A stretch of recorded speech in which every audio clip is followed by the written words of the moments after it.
அதைத் தொடர்ந்து திருமதி கௌரி சித்ரா அவர்கள் மாணவ செல்வங்களுக்கு வாழ்த்துறை வழங்குமாறு அன்போடு வேண்டுகிறோம்.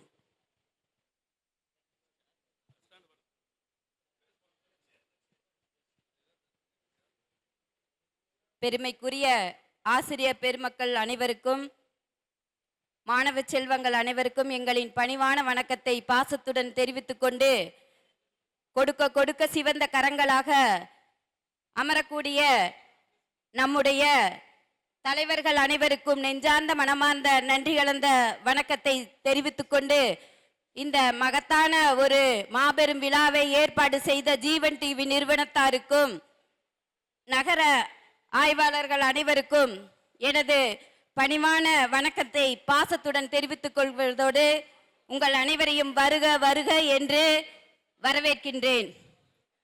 கேடில் விழிச்செல்வம் கல்வி ஒருவருக்கு மாடல்ல மற்றையவை என்னும் வள்ளுவனின் வாய்மொழிக்கு ஏற்ப ஒருவனுக்கு அழிவில்லாத சிறந்த செல்வம் கல்வியே ஆகும். ஏனைய பொன்னும் மணியும் பொருளும் அல்ல.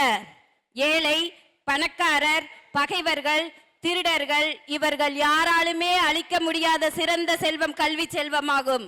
அப்படிப்பட்ட சிறந்த செல்வத்தை பயன்பெற்று தங்கத்தின் தங்கமான மாணவ செல்வங்களே பல தங்க மெடல்களை வென்று இந்த நாட்டிற்கும் நல்லதொரு சமுதாயத்திற்கும் ஒரு வித்திட்ட விதையாக இருக்க வேண்டும் என்பதை சொல்லிக்கொண்டு, பெருமைக்குரிய மாணவ செல்வங்கள் இன்று நல்லதொரு மதிப்பெண்களை பெற்றுவிட்டோம் என்று ஒரு அசால்ட்டாக இருந்திட வேண்டாம்.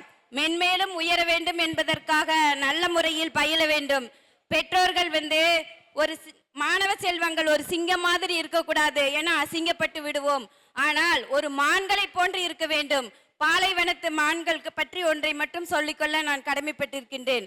ஒரு பாலைவனத்தில் மான் தண்ணிக்காக காத்திருந்ததான். ஒரு சின்ன ஓடையில இத்தினூன்னு தண்ணி மட்டும் இருந்திருக்கு. அந்த தண்ணிய ஆண்மானு பெண்மானு பருகுச்சான். ஆனா தண்ணி வற்றவே இல்லை. ஏன் தெரியுமா? ஆண்மான் குடிக்கும்னு பெண்மான், பெண்மான் குடிக்கும்னு ஆண்மான்.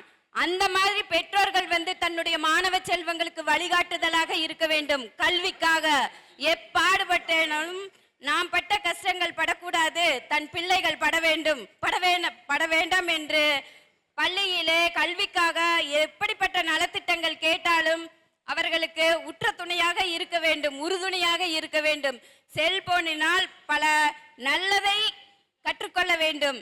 ஏன்னா நான் கூட சொல்லுவேன், ஒரு செல்லவே வச்சுட்டு இருப்பாங்க, ஒரு போட்டோ மட்டும் எடு அப்படின்னு சொன்னோம்னா அப்ப சொல்லுவாங்க, இப்ப எப்படி போட்டோ எடுக்க முடியும், அப்ப நீங்க பேசுறதுனால போட்டோ எடுக்க சொல்றீங்க, உங்களை அறிமுகப்படுத்தணும் விளம்பரப்படுத்தணும் அப்படிங்கறதுக்காக எடுக்க சொல்றீங்க அப்படின்னு சொல்லி எங்க பசங்க பிள்ளைங்களே சொல்லுவாங்க.